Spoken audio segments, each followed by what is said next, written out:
شکل و صورت اس پر کبھی مت جانا. فرمایا گیا کہ ایک نوجوان کی شکل میں شیطان آتا ہے. ابلیس لعین ایک خوبصورت نوجوان کی شکل میں آتا ہے عورتوں کے پاس, اچھے بال, اچھا چہرہ, اچھے کپڑے, جو اپنی طرف موہ لے. تو لڑکیاں اگر شہوت کے ساتھ اس کی طرف دیکھنے لگ گئیں تو فرمایا گیا النظر سہم من سہام الشیطان, یہ آنکھ جو ہے شیطان کے تیروں میں سے ایک تیر ہے. نظر جو پڑتی ہے, شہوت کے ساتھ جو نظر گئی, شیطان وہاں تیر چلا دیتا ہے. جو نوجوان تمہیں بھا گیا, یہ ضروری نہیں کہ وہ انسان ہی ہے, وہ شیطان بھی ہوتا ہے. شیطان کوئی لمبے سینگ والا, بڑی پونچھ والا, پر والا نہیں ہے کہ ایسی شکل میں آئے گا تب تم ڈر کے بھاگو گی. شیطان تو ایک اچھے نوجوان کی شکل میں بھی آتا ہے, خوبصورت لڑکوں کی شکل میں آتا ہے, اور مردوں کے پاس خوبصورت لڑکیوں کی شکل میں آتا ہے. جب یہ بہک جاتے ہیں, گناہ کر لیتے ہیں, تب چلا جاتا ہے, بھاگ جاتا ہے, اچھے اچھے پرہیزگاروں کی شکل میں آ جاتا ہے اور تمہارے ایمان کا سودا کرنے لگ جاتا ہے. میرے عزیزو, بنی اسرائیل کی وہ حکایت مجھے یاد آتی ہے جس میں اس نے ایک بڑے عابد کا تقوی بھسم کر دیا.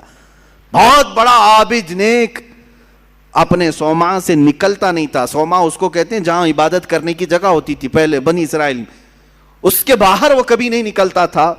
4 بھائی تھے, ایک بہن تھی قریب میں. وہ چاروں بھائی تجارت کے لیے جا رہے تھے, بہن اکیلی گھر میں تھی. کہا کس کے حوالے کر کے جائیں گے؟ تو اس عابد, اس پرہیزگار شخص کے پاس آئے چاروں بھائی. کہا ہم اپنی بہن کو چھوڑ جا رہے ہیں, آپ صرف خیال رکھنا, آپ نظر رکھنا. اس نے کہا ہاں ٹھیک ہے. وہ چلے گئے. نظر رکھنے والا عابد, نظر رکھنے والا عابد نکلتا نہیں تھا. ایک دن ایک بزرگ آئے, وہ بزرگ یہی ابلیس لعین ہے. آ کر کے اس نے دروازے پر کہا کہ تیرے بھروسے ایک نوجوان لڑکی کو چھوڑ گئے ہیں, وہ گھر میں بیچاری اکیلی پک رہی ہوتی ہے اور بہت زیادہ اکتا جاتی ہے, کبھی کبھار بات تو کر لو, سو خیریت تو پوچھو. یہ اپنے صومعے کے دروازے تک آیا بس, اور وہاں سے اس کو پکار کر کے کہا. وہ لڑکی اپنے دروازے پر آئی, ایک دوسرے کو دیکھا اور بات چیت کیا, خیر خیریت پوچھا, یہیں تک تھی بات. لیکن شیطان یہیں سے اپنے کام شروع کرتا ہے. اس کے بعد دوسرے دن یہ عابد اور بات چیت شروع کر دیا.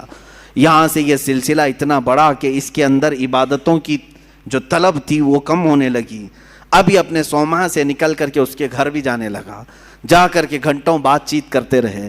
وہ وقت بھی آیا جب اس نے اس کے ساتھ زنا بھی کر لیا, اس ایک نوجوان خاتون کے ساتھ, کیونکہ یہ شادی نہیں کرنے والا تھا. پوری قوم کے نزدیک یہ نہایت عابد ہے, پرہیزگار ہے. زنا ہو گیا, حمل بھی ٹھہر گیا. اب کیا کرے؟ نوجوان لڑکی کے ساتھ ایسے معاملات ہوئے ہیں, ڈرا. وہی ابلیس آیا پھر بزرگ کی شکل میں, کہا دیکھو بہت بڑا معاملہ ہو جائے گا, اگر تم یہ معلوم ہو گیا تو پوری قوم تمہارے ساتھ کیا کرے گی. کہا کیا کروں؟ کہا اس کا گلا دبا دو, مار دو اور دفن کر دو, گھر میں کسی کو پتہ بھی نہیں چلے گا. اس نے قتل کر دیا اس لڑکی کو اور دبا دیا اندر, زمین صاف کر دیا. جب چاروں بھائی تجارت سے واپس آئے, پوچھا کہاں ہے ہماری بہن؟ کہا وہ بیمار ہو گئی تھی, میں نے اس کو بہت علاج کیا, انتقال کر گئی, قبرستان میں دفن کیا, ایک جھوٹی قبر دکھا دیا. وہ روئے دھوئے, ہو گئی بات ختم. لیکن کیا یہیں پر سلسلہ ختم ہو جاتا ہے؟ چند دنوں کے بعد ان بھائیوں کے پاس یہ ابلیس آیا, کہا یہ عابد جھوٹ بولتا ہے, یہ جو عبادت کرنے والا مکار ہے جھوٹ بولتا ہے. تمہاری بہن سے اس نے منہ کالا کیا, حمل ٹھہرا, تو اس کے بعد اس نے مار کر کے یہیں گھر میں دفن کیا. انہوں نے کھود کر کے دیکھا تو لاش کا پرانا بقیہ مل گیا. اب وہ واویلا مچا کہ باہر آنے کے بعد اس کو صومعہ سے باہر کھینچا گیا, اس کے کپڑے پھاڑے گئے, اس کے بال نوچے گئے, منہ کالا کیا گیا, پورا گاؤں ٹوٹ پڑا, اس کا صومعہ توڑ ڈالے, اور اس کے بعد پھر اس کو پھانسی پر چڑھایا گیا. پھانسی پر جب چڑھایا گیا تب پھر ابلیس آیا. ابلیس آیا, کہا کہ بہت بری حالت ہو گئی تمہاری, مجھے افسوس ہے, مجھے افسوس ہے, لیکن میں تجھے بچا سکتا ہوں, بچا سکتا ہوں, میں تجھے یہاں سے نکال سکتا ہوں, میرے پاس طاقت ہے. کہا کیا کرنا ہوگا بتا دے. اس ابلیس نے کہا بس تو یہ کہہ دے کہ تیرے لیے سجدہ جائز ہے, یعنی اپنے لیے. کہا کہ تم مجھے یہ سمجھ لے کہ میں آزاد کروں گا تو تو مجھے سجدہ کرے گا. کہا بالکل کروں گا, سجدہ کروں گا. کفر کر دیا, اسی وقت اس کو پھانسی پر چڑھا دیا گیا. شیطان بھاگ گیا. جس کی ابتدا عبادتوں سے شروع ہوئی تھی, انہی نظروں کا دھوکہ تھا کہ کفر پر موت ہو گئی. یہ حکایت بھی موجود ہے. میں ان بچیوں سے بھی کہتا ہوں کہ تم اچھے گھروں کی ہوں گی, اچھے خاندانوں کی ہوگی. بہت ساری لڑکیاں یہ دلیل دینے لگ جاتی ہیں کہ ہم ان کو صحیح راستے پر لے کے آ جائیں گی, وہ مسلمان بن جائیں گے, فلاں ہو جائیں گے. تبلیغ کا اتنا ہی شوق ہے تو مجھ سے رابطہ کریں, بہت سارے میدان ہیں, میں بھیجوں گا تبلیغ کے لیے. صرف اور صرف کسی ایک لڑکے پر یہ اس طرح کے حالات. بسا اوقات ہم نے دیکھا ہے کہ تمہارا دین خطرے میں آ گیا اور کفر پر موت ہو گئی, کفر پر موت ہو گئی.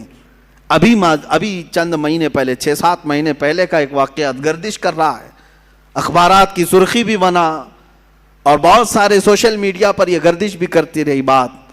مدھیہ پردیش کے کسی علاقے کی ایک نوجوان لڑکی اپنے گھر چھوڑ کر بھاگی تھی اسی طرح سے, اور اس کے گھر گئی, سب کو چھوڑ دیا.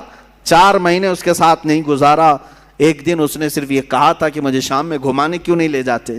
اسی بات پر جھگڑا شروع ہوا, یہاں تک پہنچا کہ اس غیر مسلم نے اس عورت کو گلا گھونٹ کے مار دیا.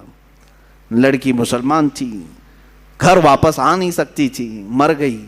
اور رو دھو کر کے گھر والوں نے کہا کہ بیمار ہو گئی تھی, ہم نے وہی واقعہ ہوا. لیکن پولیس کو بعد میں شک ہوا, تفتیش شروع کی, 3rd ڈگری لگایا تو سب بول دیا. کہا کہ ایسا ایسا ہوا تھا اور میں نے مار دیا ہے, میں نے مار دیا ہے.